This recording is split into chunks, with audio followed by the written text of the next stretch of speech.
जय सिया राम।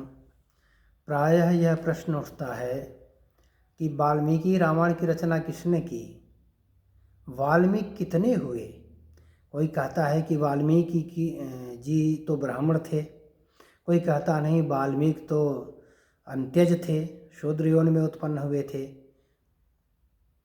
तो यह भ्रम जो पैदा हो रहा है, इसे नष्ट करने के लिए शास्त्रीय प्रमाण के आधार पर दूध का दूध और पानी का पानी करने का प्रयत्न, ध्यान से सुनिए, शास्त्रों के प्रमाण के साथ यह सिद्ध करते हैं कि वाल्मीकि कितने हुए। तो पहले तो ये बता दें वाल्मीकि कितने हुए। तो एक तो वाल्मीकि जो अंत्यज, जो शूद्र उनके कहे जाते हैं, जैसे आजकल वाल्मीकि समाज जो बना है चतुर्थ वर्ग का, तो ये तो महाभारत के पांडवों के समकालीन थे। एक वाल्मीकि नाम से, जिसका वर्णन महाभारत में भी आता है कि युधिष्ठिर जी जब राजसूय यज्ञ करते हैं तो भगवान श्री कृष्ण ने अपने भक्त की महिमा को प्रतिपादित करने के लिए एक शंख रख दिया था कि जब आपके राजसूय यज्ञ में विधिपूर्वक आपका यज्ञ जब पूरा हो जाएगा तो शंख अपने आप बजेगा। तो सब कार्यक्रम हो गए पूरे, ब्राह्मणों का भोजन भी हो गया, पर शंख नहीं बजा। युधिष्ठिर जी को चिंता होती है, भगवान श्री कृष्ण पूछते हैं शंख क्यों नहीं बजा। भगवान श्री कृष्ण ने कहा आपके राज्य में कोई श्रेष्ठ वैष्णव, कोई श्रेष्ठ भक्त अभी भोजन नहीं किया, भूखा है, इस वजह से आपका शंख नहीं बजा। जैसे वह श्रेष्ठ भक्त भोजन करेगा तो वैसे ही शंख बज जाएगा।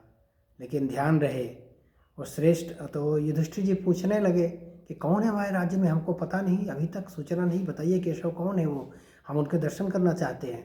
भगवान श्री कृष्ण ने कहा दर्शन तो करोगे, लेकिन यह बात ध्यान रखना कि वो जो भक्त हैं वह शूद्र योनि से हैं, अंत्यज हैं।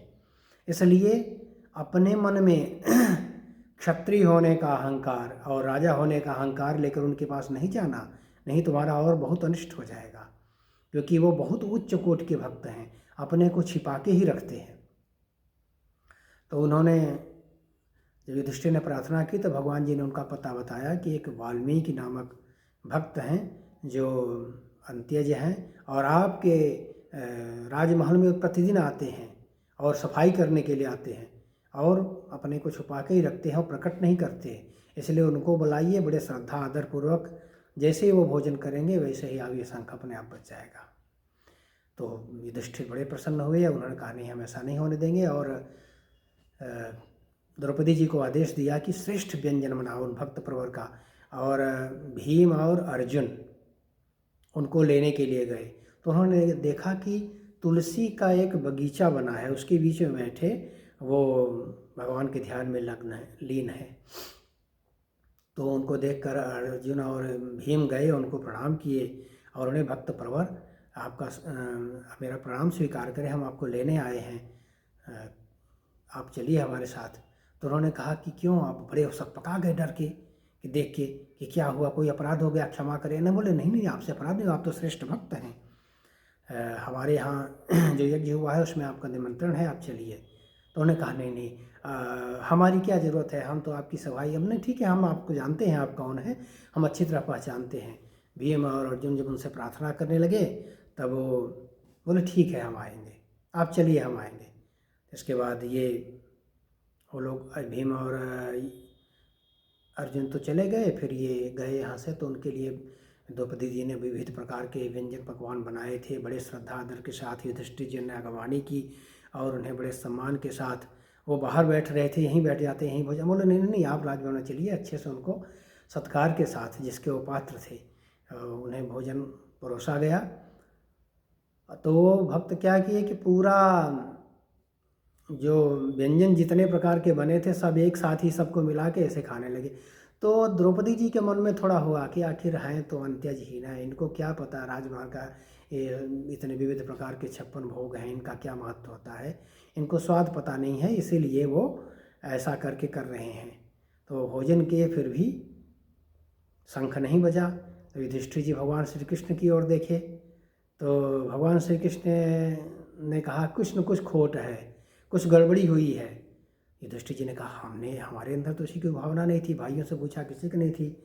और तब द्रौपदी जी ने कहा हाँ मेरे अंदर ऐसी भावना आई थी कि जब मैंने भक्तराज को देखा कि ये सारे पकवान, सारे व्यंजन एक साथ मिला के खा रहे हैं तो मेरे मन में ऐसा भाव आया था, इस वजह से शायद अपराध हुआ।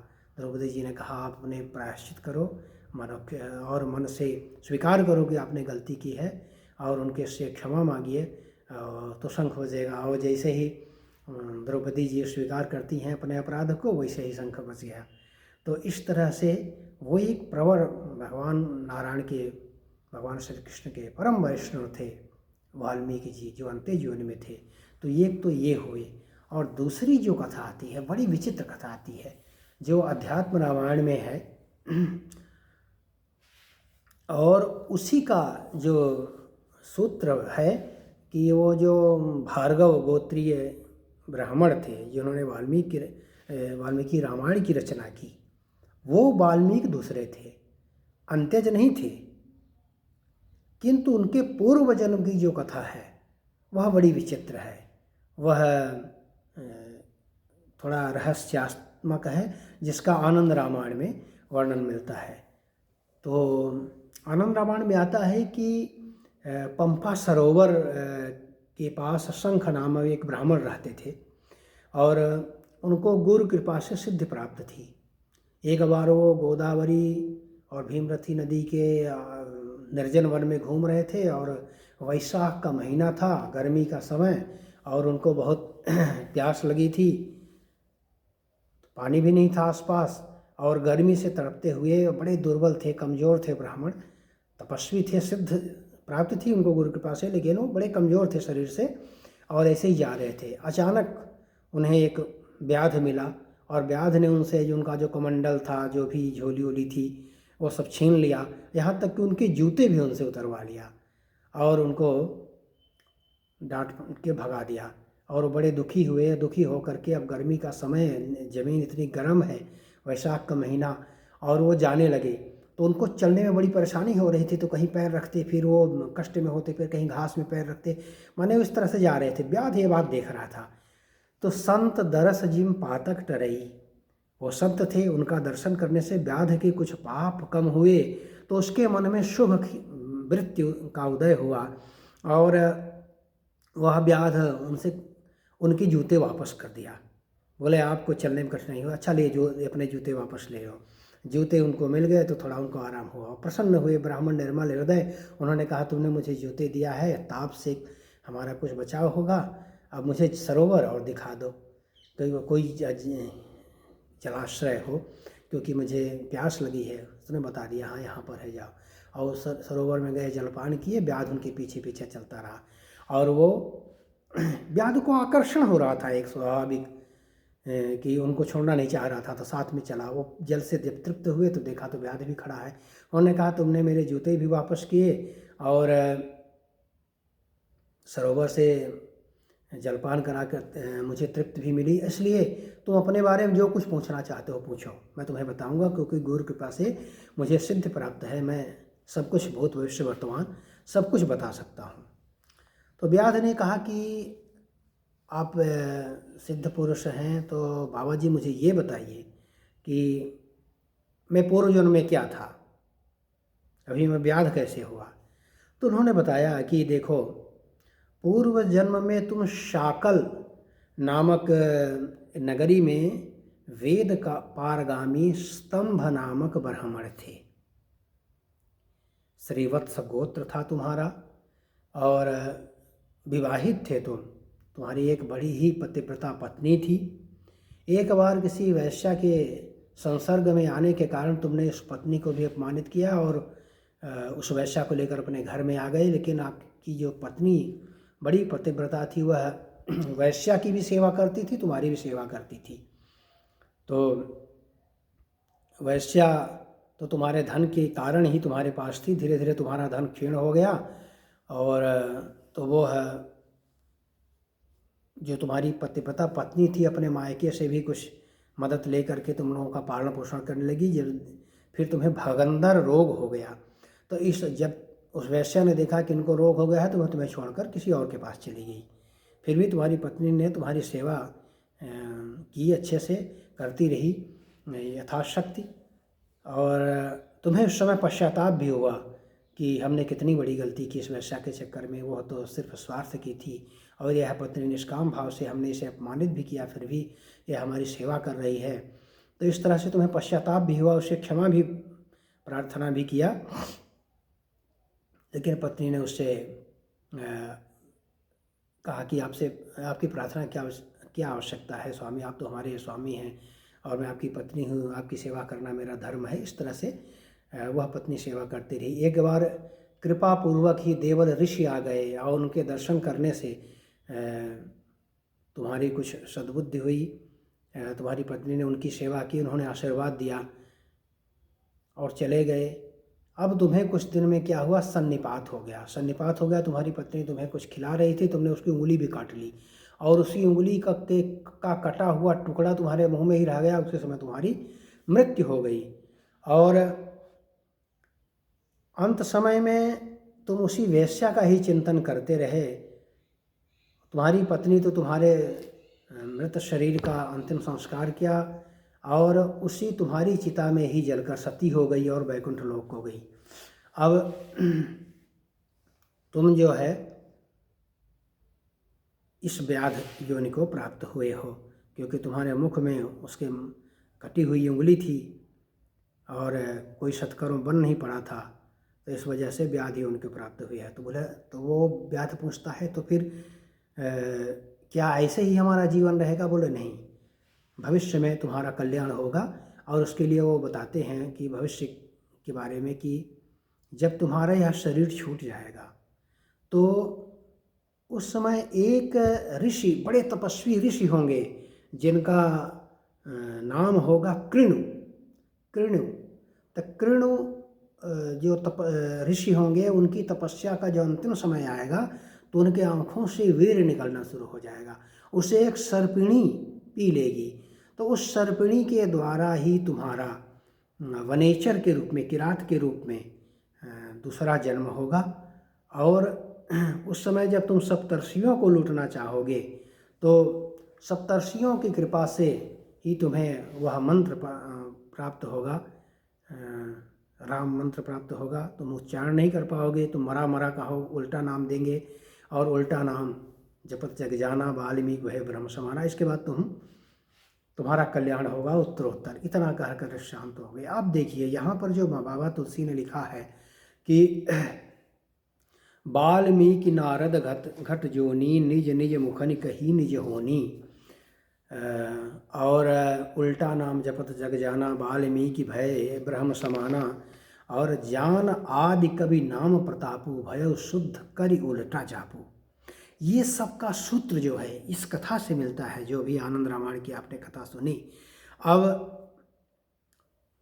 स्कंद पुराण में रत्नाकर डाकू की कथा आती है, जो नारद जी के उपदेश से मरा मरा कहते हुए, और उसमें बाँबी लग जाती है पूरी, बिमौटे से उत्पन्न होने से उसका नाम वाल्मीकि पड़ता है।